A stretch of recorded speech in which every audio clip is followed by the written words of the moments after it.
Do you remember the Samsung Galaxy S20 Ultra? A phone packed with a monstrous camera with 100 times space zoom capabilities, a massive 6.9 AMOLED display and a 5000 mAh battery. The Galaxy S20 Ultra was supposed to be an attack of the numbers.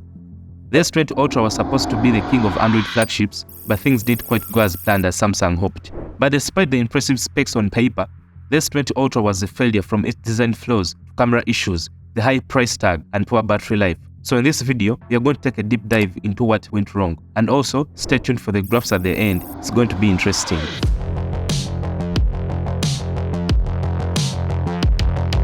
So, what went wrong?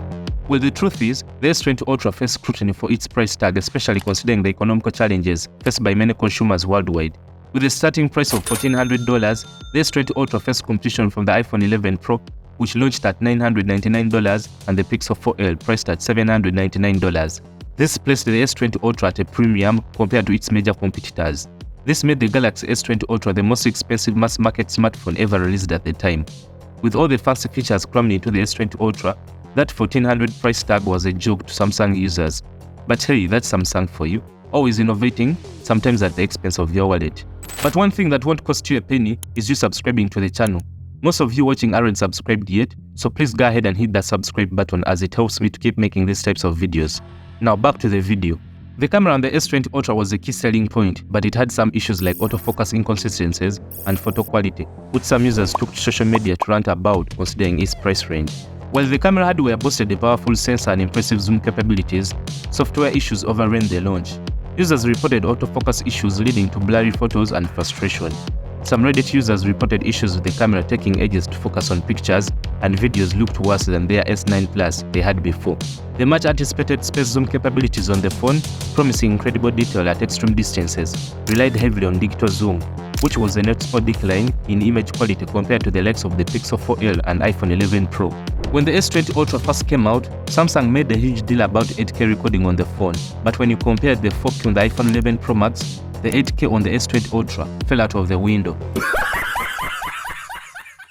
In low light conditions, the iPhone 11 Pro Max 4K footage was more detailed than the S20 8K. Just look at these photos taken on the iPhone 11 Pro Max and the S20 Ultra. Reports emerged about potential design flaw in the Galaxy S20 Ultra's camera glass, with some users encountering broken camera glass issues indicating a possible structural weakness in the device. Other users claim that the Galaxy S20 Ultra's broken camera glass actually shatters, leaving a large hole that looks far more dramatic. Oh my god! A user with the issue said they woke up to a broken phone with no idea how it happened. Samsung addressed these issues with software updates over time, but the initial problems left a lasting impression. The damage was done, and the S20 Ultra's reputation as a reliable camera phone was tainted.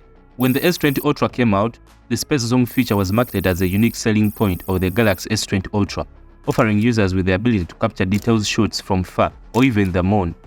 This really didn't produce good quality images, and usability in real-world scenarios didn't make sense at the time. Camera issues weren't the only factors contributing to the S20 Ultra's failure. The phone had a bulky design, a large display, weighing 220 grams, which looked like the 2013 Galaxy Mega. Those days when phones were huge and fun. I really miss those days. This size and weight made it less comfortable to hold and use for extended periods of time, especially for users with smaller hands. When you compare the size with the Note 10 Plus and the iPhone 11 Pro Max, the S20 Ultra is indeed a thick boy. The battery life on the S20 Ultra fell short of user expectations, especially with the power-hungry features like the high-resolution display and powerful processor despite a decent capacitor on paper. The Galaxy S20 Ultra came with a massive 5000 mAh battery, which was more than other phones on the market.